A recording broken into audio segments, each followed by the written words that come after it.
안녕하세요. 정보가 세상을 바꾼다 인포뱅크입니다. 이번에 전해드릴 내용은 애플의 아이폰 비보 폭스콘 공장에서 4,300만 달러 상당 불량 부품 아이폰 제조 유통에 대해서 알아보겠습니다.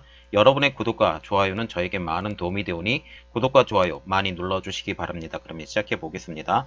이번 주제는 애플의 아이폰의 비보 폭스콘 공장에서 4,300만 달러 상당 불량 부품 아이폰 제조 유통. 이 배경으로는 파기 부품으로 제조된 아이폰의 유통입니다. 즉 사건 내용을 한번 볼게요. 애플의 아이폰 조립의 협력사인 폭스콘이라고 아시죠? 이 대만의 회사인데 이 폭스콘이 4,300만 달러의 아이폰 제조 사기단에 대해서 지금 조사 중이라고 합니다.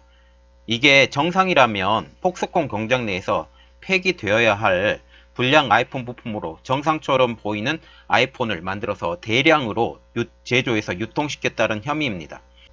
지금 언론의 보도에서 이렇게 나와 있는데요. 대만의 주간지인 미러미디어가 17일날 이렇게 발표를 했습니다. 폭스콘 정저우 공장에서 파기되어야 할 불량 아이폰 부품으로 아이폰을 만들어 판매한 사기단에 대한 조사를 하고 있다고 보도를 하게 된 것입니다. 이 사기단은 3년 동안 13억 대만 달러로 4,300만 달러를 벌어들인 것으로 지금 추정을 하고 있는데요.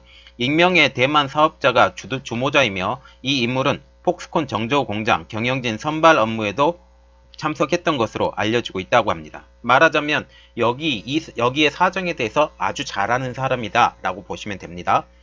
사건 개요를 한번 보겠습니다. 이 사기단은 정상적인 폭스콘 정책대로 처리됐다면 파기됐을 하자 있는 부품을 얻기 위해서 폭스콘 정저우 공장을 이용하게 됐습니다. 이 부품들은 폭스콘 공장 안에서 완전히 기능하는 것처럼 보이는 아이폰으로 만들어졌으며 폭스콘 공장에서 생산되어서 정식 생산 제품처럼 보이게 됐다라는 거죠. 말하자면 폭스콘의 공장에서 정식적으로 아이폰처럼 만들어서 이게 정식 루트를 거쳐서 나왔기 때문에 보면 이게 가짜 제품이 아니고 비정상적으로 작동하는 부품이 있는지도 잘 모르게 만들어서 정식 생산 제품으로 만들게 됐다고 합니다. 그래서 지금 이것에 대해서 내부 감사를 시작한 애플인데요. 애플과 팀 쿡 최고 경영자는 지난 6월달, 오래됐죠? 벌써 6개월 가까이 된 이야기입니다. 6월달에 이 같은 사실에 대해서 통보를 받은 뒤에 폭스콘 내부 감사를 시작을 했다고 합니다. 이 주장에 대한 검증은 현재도 여전히 진행 중이라고 하는데요. 폭스콘은 대만 중앙통신사와의 인터뷰에서 자사는 항상 행동 규범을 따르고 있으며 직원들에게 직업윤리와 관련 규범을 준수하라고 요구하고 있다라고 이런 인터뷰를 갖게 됐습니다. 폭스콘에 대한 조사는 지난 2015년 만들어진 대만 직원과 시설에 대한 조사에 초점을 둔 것으로 보이는 폭스콘 반부패팀에서 맡게 됐습니다. 말하자면 폭스콘 반부패팀에서 이것이 정확한가죠? 정확하지 않은가에 대해서 지금 판명을 하게 된다라는 거죠. 그러면 이번 내용에 대한 언급을 한번 보면 테리 구어 전 폭스콘 회장은 폭스콘 같은 큰 회사에서 한두 명이 불합리한 일을 저지르는 것은 놀라운 일도 아니라고 하면서 보도 내용의 언급을 피했는데 이것에 대한 뉘앙스를 한번 보면 이런 일은 벌어질 수 있다. 이런 일은 또 벌어졌다 라고 지금 언급을 하게 된다라는 겁니다. 자, 그래서 정저우 폭스콘 공장에 대해서 보면 폭스콘의 주요 생산시설 중에 하나라고 합니다. 현재 하루에 50만 대의 단말기를 생산할 수 있는 능력을 가지고 있다고 하고요. 이 정도 규모라면 매일 수천 개의 불량품이 발견될 가능성이 높다라고 지금 알려져 있습니다. 따라서 부패한 직원들이 사기 목적으로 부품을 훔칠 수 있는 충분한 기회가 주어진다라는 거죠. 그러면 이번 조사의 진행 방향을 한번 보면 이번 조사는 정저우 공장 내 활동에 국한되어 있다고 합니다. 폭스콘 전 공장에 대해서 지금 전수조사를 하는 게 아니라 정저우 공장을 일단 조사를 하고 이 조사가 다른 공장으로 지금 뻗어나갈 수 있다는 게 가장 큰 문제인데요. 이번 조사가 다른 폭스콘 공장의 부패를 적발하기 위해서 유사한 노력이 행해질지는 지금 더 두고 봐야 된다는 거죠.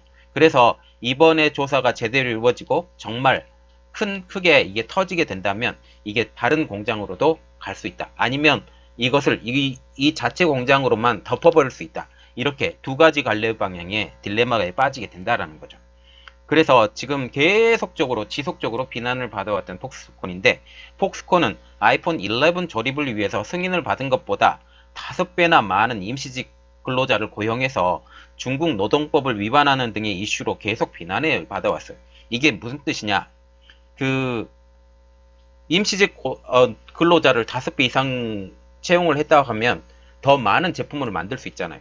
정식적인 임금 근로자를 채용하려는 게 하는 게 아니라 임시직을 채용하고 거기에 돈을 아끼는 방향으로 지금 폭스콘이 통리를 취해왔다라고 보시면 됩니다. 그리고 지금 현재 중국의 수기 사기에 대해서 골머리를 앓고 있는 애플에 대해서 또 알아보면, 애플은 중국에서 아이폰 수리 사기를 퇴치하기 위해서 5년 넘는 시간을 소비하고 있을 정도로 부정한 아이폰 부품들로 인해서 꽤 오랜 동안 골치를 썩어왔다라고 알려져 있습니다. 이 조사 과정에서 불량 아이폰 제조 사기단은 작동되는 아이폰의 부품을 빼서 재판매를 하고 가짜 부품과 진짜 부품을 바꾼 뒤에 이 단말기를 보증 수리라고 해달라고 맡기는 것으로 드러났습니다. 말하자면 그 진짜 제품을 사요. 이 진짜 제품하고 가짜 제품하고 바꿔요. 또 바꾼 다음에 다시 이것이 잘못된 제품이 왔다고 해서 또 수리가 들어가요. 그러면 또 새 제품으로 나올 거 아니에요. 이런 방식으로 폭리를 취해갖고 또 이것은 진짜 제품이기 때문에 진짜 제품으로 판매도 하고, 이런 그 사기단들이 중국에서 횡행한다라고 지금 말을 하고 있습니다. 자, 지금 보시면 중국에서 이런 일들이 벌어져 가고 있거든요. 중국에 생산 공장이 있기 때문에 더욱더 이런 일이 있고, 중국에서는 이런 전수조사 그리고 그 생활의 조사가 일어나지 않으면 이런 일이 더욱더 횡행해질 수 있다라고 지금 얘기가 나오고 있다라는 겁니다. 자, 이런 것들 때문에 아이폰의 그 인지도가 떨어질 수 있다라는 게 가장 큰 영향이 있겠는데요. 우리가 지금 한국에서도 아이폰을 살 때 이런 부분에 대해서 우리가 확인할 수 없잖아요. 이 확인할 수 없기 때문에 더 큰 문제인데, 이런 것들을 뭐 속지 않기 위해서 우리가 할 일은 별로 없을 것 같습니다. 자, 이번 내용은 여기까지였고요. 저희 내용이 여러분들에게 많은 도움이 되셨다면 구독과 좋아요 그리고 알림 설정까지 좀 부탁드리겠습니다. 감사합니다.